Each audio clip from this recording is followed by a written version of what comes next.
Долго думали. Вот с руководством вместе, да?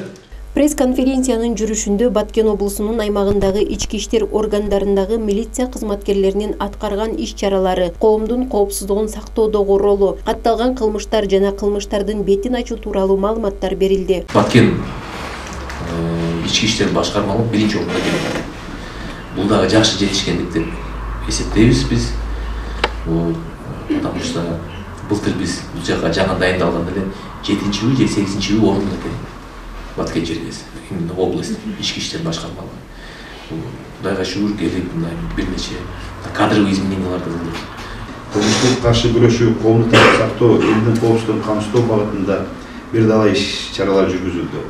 Жалпы кылмыштуулук абалына токтолуп кетсем, 2020-жылдын 10 айында жыл башынан бери 1348 жана кылмыш жана жорук иштер өндүрүшкө алынып, анын ичинен отчет мезгилинде 1196 кылмыш жана жорук иштер тергелип, 1025 жана кылмыш жана жоруктун бети ачылган. Ачылуу пайызы республикалык деңгээлде 85,7%ды түзгөн. Бул жалпы кылмыштуулуктар.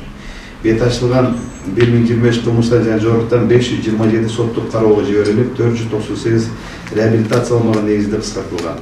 Алынган маалыматтарга таянсак, Бүгүнкү күндө облустун аймагында оор жана өзгөчө оор кылмыштардан 37 учур катталып, анын ичинен бети ачылганы 22 учур. Тоноочулук боюнча 19 факт катталып, баарынын бети ачылган. Зордуктоо фактысы боюнча 6 кылмыш катталып, 6осунун тең бети ачылган. Ден соолукка оор залал келтирүү боюнча 8 кылмыш тергелип, 6 кылмыштын бети ачылган. Ал эми алдамчылык фактысынан 96 кылмыш иши сотко чейинки өндүрүшкө алынып, 81-ин бети ачылып, аларга тиешелүү чечим кабыл алынган. Уурулук фактылары боюнча 103 кылмыш катталып, 65-нин бети ачылган. Облус аймагында 9 ай ичинде 34 мал уурулук фактылары катталып, 10 учурдун бети ачылган. Уурдалган малдар өз ээлерине кайтарылган. Жыл башынан бери 53 дайынсыз жоголгон адамдарга издөө жарыяланган. Анын ичинен 38 адамдын жүргөн жери аныкталып табылган. Мындай маалыматтар пресс-конференциянын жүрүшүндө айтылды.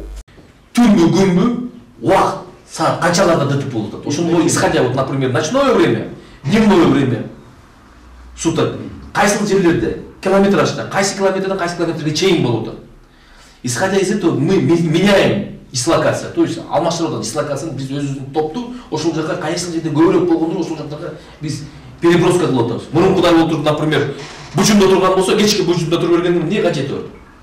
Соответственно, передвижной болуп туруп, мы меняем места дислокации, именно могу ДТПлар боюнча.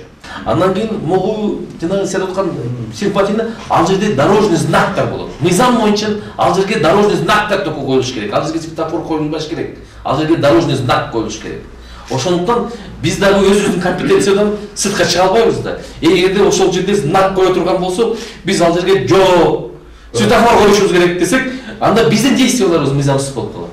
Андан сырткары облустук ички иштер башкармалыгынын жетекчилери жергиликтүү маалымат каражаттарынын өкүлдөрү тарабынан берилген суроолорго жеткиликтүү жоопторду беришти. Журналисттер өзгөчө чек ара аймагындагы коопсуздук, жол коопсуздуктары, айрым тергөө иштери, диний экстремизмдин алдын алуу сыяктуу бир катар маанилүү суроолоруна жоопторду алышты. Бир видеокамера экинчи видеокамераны карап турат. Бул видеокамераны талкалайм, анан бул видеокамераны талкалайм десем, андай болбойт. Все равно бул видеокамераны талкалап атса, экинчи видеокамера фиксирует. Ким кайсы видеокамераны талкалап атканын. Эгерде бул экөөнү одновременно талкалайм деп атса, нагы үчүнчү видеокамераны булар экөөнү карап турат. Ошон үчүн мы так койгонбуз, чтобы талкалабаш үчүн. Понимаете? И эти видеокамеры сегодня дают нам плоды. Туурабы же, туура эмеспи? Анткени өзү ошол жерде жергиликтүү элдер дагы айтып калбады. Тынч жашаса болот экен го депчи. Баарыбызга маалым болгондой эле пандемия мезгилинде облуска өзгөчө кырдаал киргизилип, милиция кызматкерлери санитардык көзөмөл постторунда күчөтүлгөн тартипте иш алып барышты. Милиция кызматкерлери илдеттин элге жайылып кетпөөсүнүн алдын алуу, жарандардын коопсуздугун сактоо, элдер арасында түшүндүрүү иштерин жүргүзүү максатында күчөтүлгөн тартипте күндүзгү жана түнкү багыттарда мобилдик топторду түзүп, жөө кайгуу иштерин колго алышкан. Эске сала кетсек, бүгүнкү күндө да жерлердеги милициянын көчмө кабылдамасы күн сайын илдеттин алдын алуу жана чектешкен аймактарда жашаган тургундарга жайылып кетпөөсүнүн алдын алуу максатында коомчулукка эскертүүлөрдү үзгүлтүксүз жүргүзүүдө. Каныша Яшымова, Эрнис Азамат уулу, Алтын бешик жаңылыктары. Санитардык эрежелерди сактаңыздар.